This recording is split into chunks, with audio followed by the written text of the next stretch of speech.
And welcome to podcast number 17. We are Poppy and Geoff Spencer. Delighted to have you joining us on our podcast again. And we're going to be doing 5 reasons not to wait till after the holidays to share bad news. So we've just recently transitioned from our local radio station here, WSRQ. We had the Relationship Restaurant that we hosted for, a little 6 over, months? Yeah, about 6 months or so. And we decided that we wanted to reach you all in this audience. And so we're back to podcasting. Cast a wider net. A podcasting net. Mm-hmm. So we're back, and this is the Relationship Restaurant, where we will serve up a heart-healthy menu of good communication for everybody. With all that's going on in this this week, as we're talking about the holiday preparations and everything coming up, next week is going to be Thanksgiving. Everybody's coming in for the holiday and Right. gathering around that table. And Right. And all of the Christmas music is already out there on the streets and in the malls and the stores, right? But one thing that we're really talking about is taking an inside look at our relationships. And we see this often in our coaching practice, in our consulting business. We see that people come in and they always seem to not know how to manage confrontation and challenges, especially in relationships. One party or another might be considering a breakup, might be a marriage, a divorce, could be just a relationship breakup, a significant other. It could even be getting fired from a job. Should a manager fire the employee?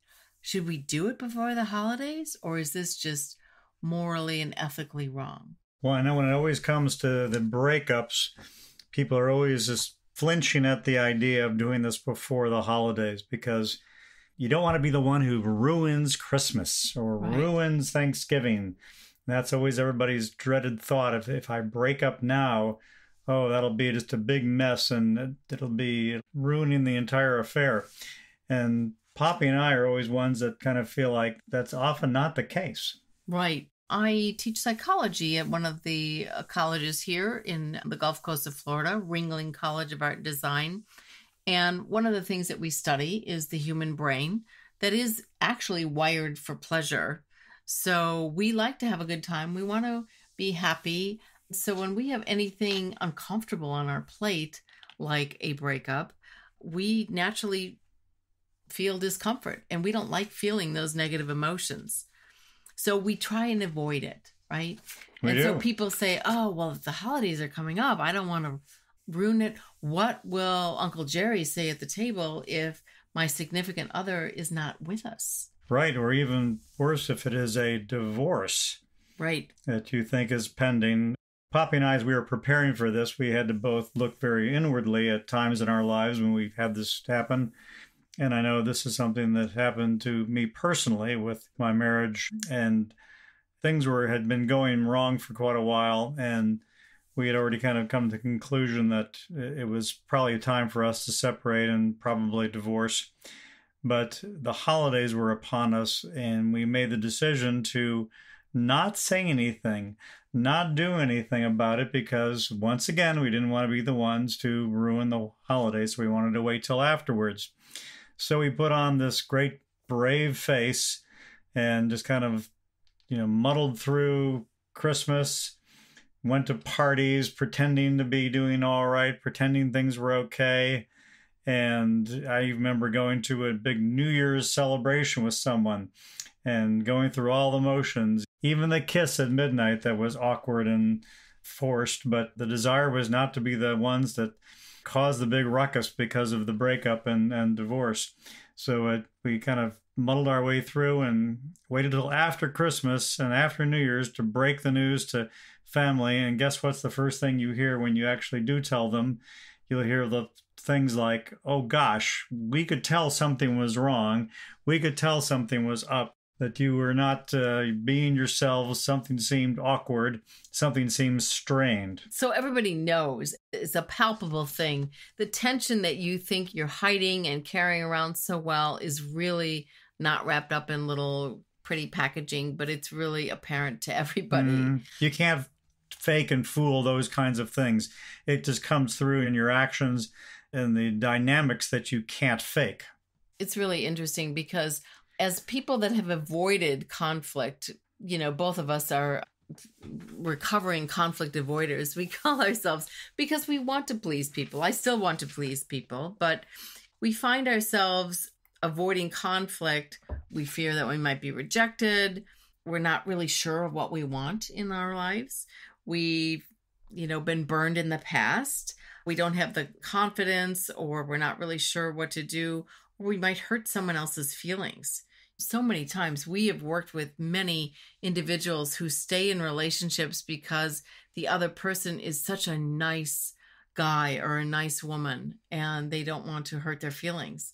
And that's really actually more disruptive and destructive for a relationship if you say, well, I'm going to just stay with Amy through the end of Christmas and New Year's and string her along. That's actually going to be more harmful to her than telling her ahead of time. Because the bonds are continue to be built during that time. Right. It's like a spider weaving a web. I mean, she's creating more and more of that connection. Mm-hmm. And you're really establishing a false foundation for her to continue to do that. Another tough thing to share is bad news in regards to health and a bad diagnosis. Right. So I had that personal experience with my own father several years ago. I was helping my mom decorate for Christmas. It was like December 14th. And I knew I have pretty well-developed intuition. I knew something was amiss. And I'm like, what's going on? You seemed a little preoccupied. No, nothing's on. And I asked my dad the same thing. No, everything's fine. We're just decorating. Got a little misdirection. Let's talk about the football game instead. Let's talk about the football game. So I called my brother who lives thousands of miles away. And I said, hey, will you just check in with mom and dad and see what's going on? Maybe they'll tell you something. There's something about distance and not being face to face with someone to share that news seems a little bit more tolerable for people. So he called me right back and he goes, yeah, dad has some leukemia. And so I was like, well, why didn't you guys tell me? And they thought they were trying to protect me. I mean, they didn't want to ruin the holidays. They didn't want to ruin the holidays. But it actually made that holiday even more endearing and more special because it ramped up my compassion even more. I know my parents were aging and it really made a big difference. So I was really glad that we did that.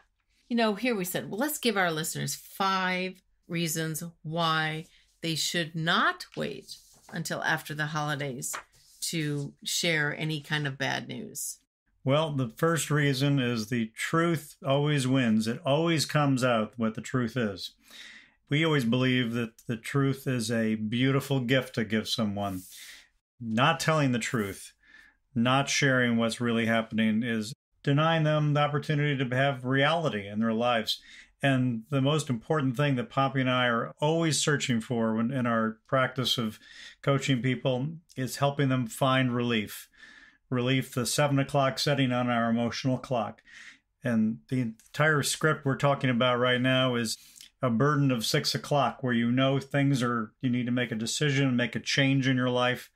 And this is one of those things you just can't wrap your head around, but you always need to get to relief. Telling the truth will finally give you that relief because it is always there. The problem doesn't go away. And the holiday just delays the inevitable. Right. And so our emotional clock we developed as we were writing, for any new listeners out there, we were writing our book, Amazon #1 bestseller, 1 billion seconds. There's still time to discover love. Which is 32 years, by the way, people who can't do that math that quickly, which we can't. So we developed this tool, the emotional clock, as a communication guide or like a roadmap that we use to help people really identify and immediately address where their emotions lie. So on the 12 settings of a traditional clock face, the right side of the clock is the discouraged side, where there's 5 or 6 negative emotions. And then the left side of the clock is the encouraged side, where positive emotions exist. So obviously, we're always trying to move around the clock to the positive side of the emotions on the left side. And the problems always arise because of lack of communication. The whole reason for the tool is to get you communicating and not have things build and build and build till they get to be intolerable. And this once again applies here. Sharing and communicating about these issues is still the right thing to do. It is always the right thing to do. Right. We have this tool available to you with a little guide at poppyandgeoff.com.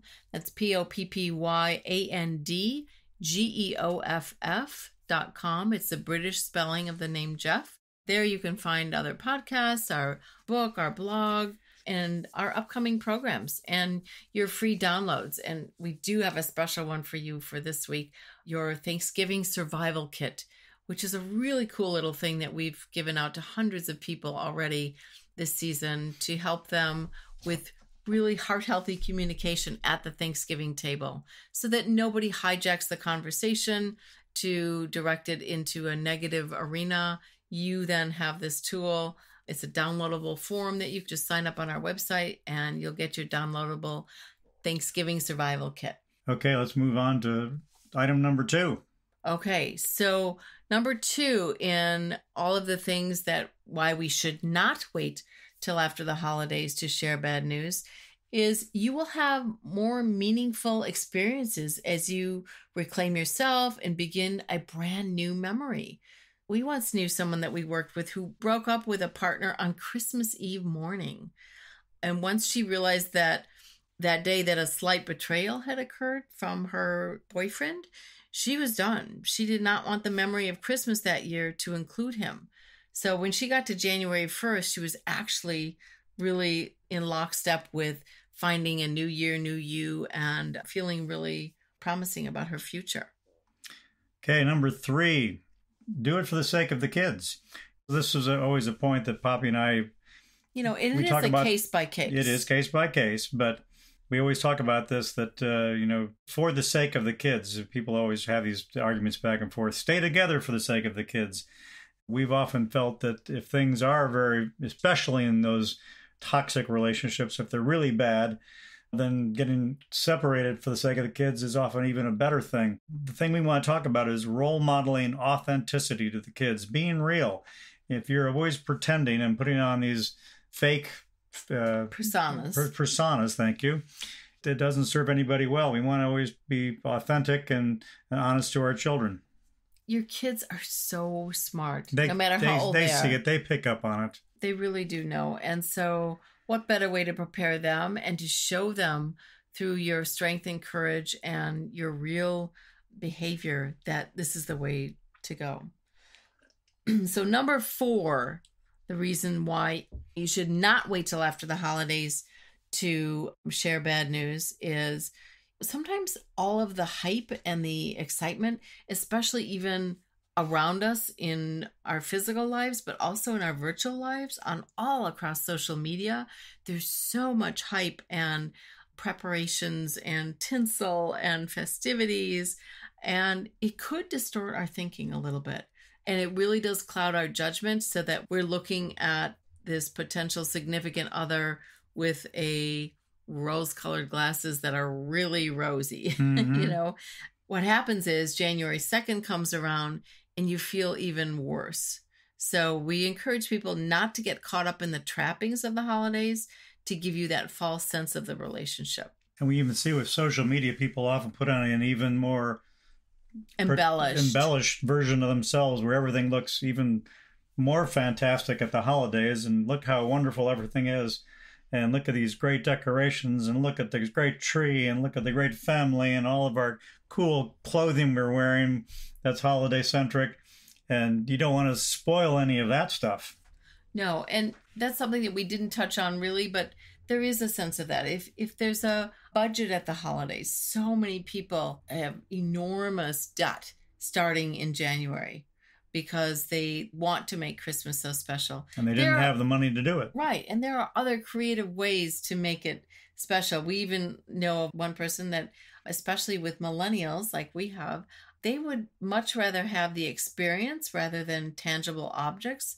So get little stocking stuffers or something, but maybe plan a really nice family vacation in the new year in 2018 that they could really enjoy, and that You can de-stress by not having to make your way through the mall or go on social media or go on Amazon and have shipping charges that are ridiculous because you need them quickly or whatever. So those are all. And we actually did that a few years ago. We had a very fun time doing that. We did. It was really fun. So the last thing that we want to do is, I think we said this before, is if you have some kindness in your heart, this is the season of giving, whether it's Thanksgiving, Hanukkah, Christmas. If you have that kind of giving in your heart, really try to see objectively. If you are not all in your relationship, please let the other person go. It really isn't kind for them to give them the false sense that the relationship... It's cruel to lead them on and let them believe things are still going the right direction. And have them become attached to you. So lastly, we want to say that you can go on poppyandgeoff.com. That's poppyandgeoff.com. And go ahead and download your Thanksgiving survival kit. It's great. It's fun. It's something that you can download. You cut out little pieces of paper, and they're really positive and inspirational prompts to get the entire table engaged. And it's especially wonderful for a multi-generational table. We work as millennial translators. We go into businesses. We help people understand different communication styles and behavior, and we help decode that. So it's really helpful. This is our gift to you this Thanksgiving, and we hope that everybody has a heart-healthy Thanksgiving. And so we are Poppy and Geoff for the Relationship Restaurant, podcast number 17. We hope you've enjoyed it, and we hope you can use this as a great lead into your holiday. Right. So what should you do? Should you wait till after the holidays for delivering bad news? No, share it so that your family and friends will embrace you. That is the number one thing. We promise most people will embrace you and want to help. Take care. Happy Thanksgiving.